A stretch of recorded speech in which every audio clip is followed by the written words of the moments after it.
Tandem Nomads, episode 52. Hello, Nomad Nation! Welcome to Tandem Nomads, the weekly podcast show for expert partners where you can find great inspiration and tips to build your portable career and thrive in your global nomadic life. I am your host, Emel Teregi. During the summer, I will share with you the podcast Best Of series. There are extracts from the previous episodes of the first season.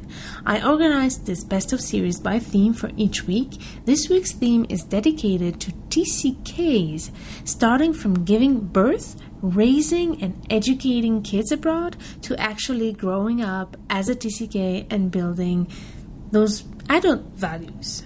The first extract is from the episode 40 with Karen Wilmot, a midwife that created a really fantastic idea and concept that is called the Virtual Midwives. With her online platform, she brings support for mothers who live far from their support system. She also offers VIP packages where she flies in once moms are close to giving birth, and she supports them physically right after birth. She shares some powerful insights here about the challenges and the solutions for mothers abroad. The actual process of being pregnant and giving birth, traditionally it would have been done with your family or within the community. And what I'm seeing these days is when there isn't any form of support around, then really most moms turn online. Because in our culture and in the 21st century, because we are always looking online and to books and to experts, we're always putting everything outside of ourselves. And pregnancy is something that is very personal. You want to find 1 or 2 or 3 either websites or people or groups that really resonate with what your beliefs are, and stick to that. I really encourage women to take responsibility for their health. And you need to make sure that the doctor you choose supports and believes in everything that you want for your birth. And you may not know what you want for your birth, but that's your job to find out during pregnancy. You know, to research everything until you find what works for you and what's right for you. You know, what I would say is if they choose to stay in the country where they are living, which is not their home country, usually they're very informed and educated, and they usually have a good experience. Sometimes people who choose to go back home because they're comfortable there and, you know, their friends have had good experiences and whatever, and then they don't do as much research, they don't get as informed, they don't, you know, they just take it for granted that because they're going back to their home country, it's going to be fantastic. And I think that these days, it doesn't matter where you have your baby, you have to be researched and informed and really know exactly what it is you want, and make sure that you've got the people around you who will support your choices. Because the hospital will, and as somebody who doesn't know you, and if you don't make your wishes and choices known, they will not necessarily support them. Women are constantly giving away their power and expecting the doctors, you know, oh, I'll just go to the doctor and he'll tell me what to do, or she'll tell me what to do, and I'll do this test and whatever. But the instinct will be telling them what's actually right. It will guide them to know what is right for them to do with their baby in those first few weeks. You definitely want reassurance, you definitely want guidance, but at the end of the day, you know, if you trust your instinct, you're always going to get it right. There are so many more insights and some very practical tips about giving birth abroad that Karen shares in the full version of this episode. So check it out on tandemnomads.com/40, the number 40. And now let's listen to the touching testimonial of a young mother abroad, Olga Mecking, from the episode 45. Olga has 3 children. She is the founder of the blog EuropeanMama.com, where she shares her journey raising kids abroad. Once I got to this point where, you know, my belly started to get really heavy, and I was a little bit afraid of giving birth, and I didn't really know what was going on because it was the first time. So it's always the question, is this normal? So for a long time, I didn't really have much support except for my husband's colleagues or friends, because I didn't know anyone in the Netherlands at first. Then I got pregnant for the second time. When my second daughter was born, that's when I actually reached out to expert organization for mothers and started going to play dates and met friends. And yeah, that was the support I needed, but I didn't know it at the time. Those of us who have experience in raising children in different countries, I think that the good thing about this is that we realize that there's no perfect one way to raise children. If you read all those blog posts or books or all the materials that's out there, you get the feeling that you have to do so much. Like you're always expected, whatever you're doing is wrong, and you're always expected to do more. After a while, stop caring what others think of you, and you just do your thing. But it's at the beginning, you really want to get things right, and then it turns out no one can tell you what to do. Yeah, you just have to figure it out by yourself. I think it's important to know that it's going to be okay. That you're probably going to make mistakes and do many things right, but also many mistakes. And in the end, I think it's going to be okay. I also asked Olga to share with us her experience blogging and tell us what has helped her be successful at it. So check out her great answers on tandemnomads.com/45 number 4 and 5. So once the kids are no longer babies, there comes usually another set of challenge for the parents, especially when moving regularly from a country to another. In episode 18, I invited an expert on TCKs school education.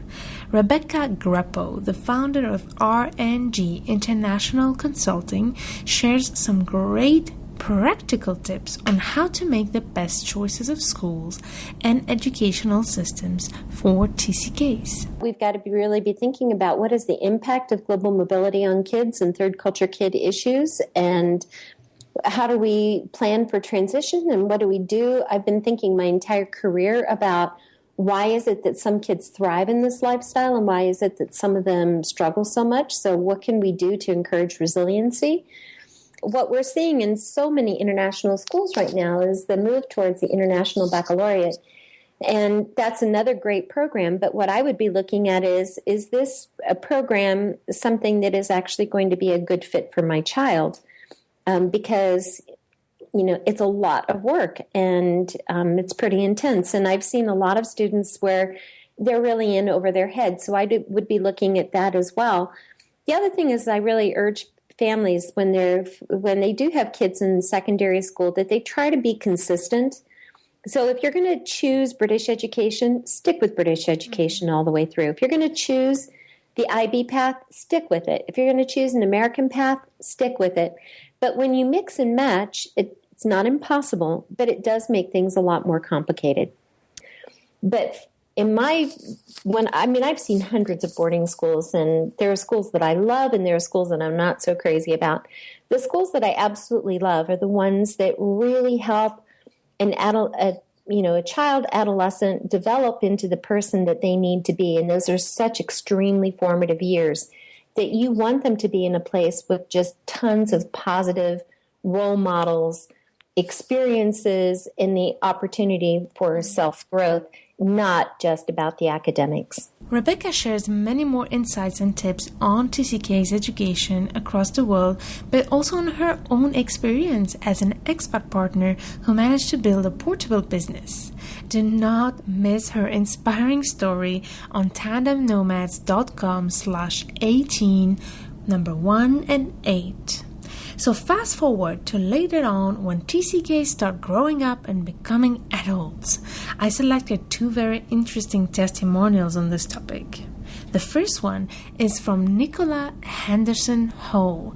Nicola is the founder and host of The Learning Curve, a really, really great podcast where she interviews inspiring women entrepreneurs in the Middle East.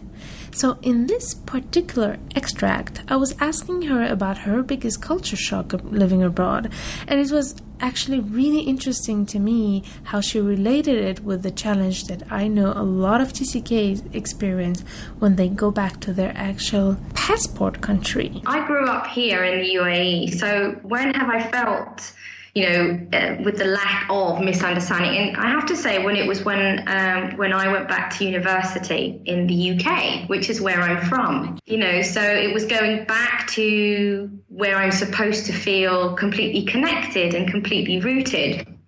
But instead, I felt a complete disconnect between who I was and being British and being part of that, but being grown up in my UAE culture and environment.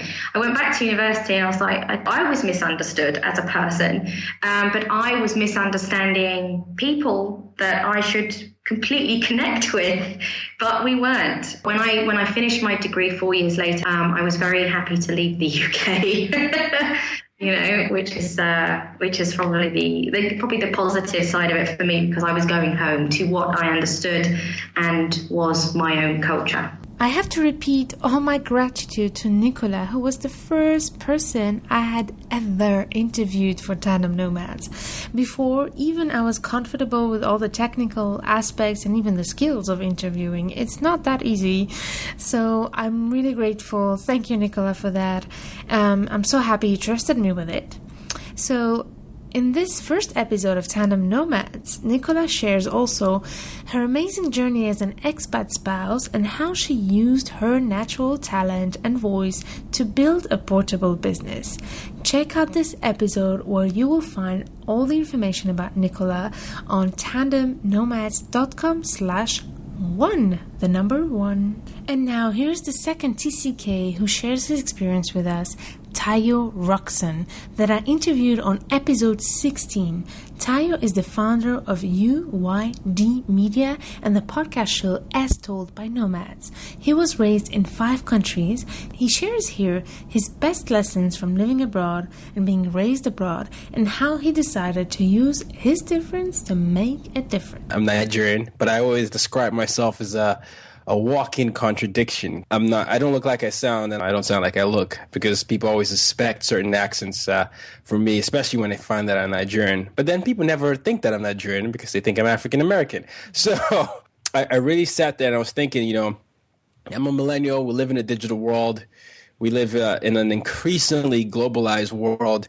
And I honestly felt like, for us to be I felt like a lot of the narrative out there around third culture kids was centered on the sort of the challenges that come about from that. And there certainly are challenges. I always talk about that as well. But I didn't feel like there was a balance enough where you saw the positives as well. And one of the positives that I really wanted to highlight was the fact that you can use your global identity to make an impact. As someone who is constantly in between cultures, whether you're a nomad, TCK, you're an unofficial diplomat, you're an unofficial educator. You're someone that can bridge gaps. You can bridge cultural divides. You can also educate people on their own ignorance. I learned the ability to be observant, the ability to be very curious, but to turn that into ways to connect to other people. Tayo shares many more inspiration on the full version of this episode on tandemnomads.com/16, number 16. Nomad Nation, I hope that you found this little glimpse on the tips to raise TCKs and grow up as a TCK very useful to you. And next week, we will focus on the inspiring stories of some male trailing spouses who shared their experience with us. So stay tuned to turn your challenges into great opportunities for you and your world.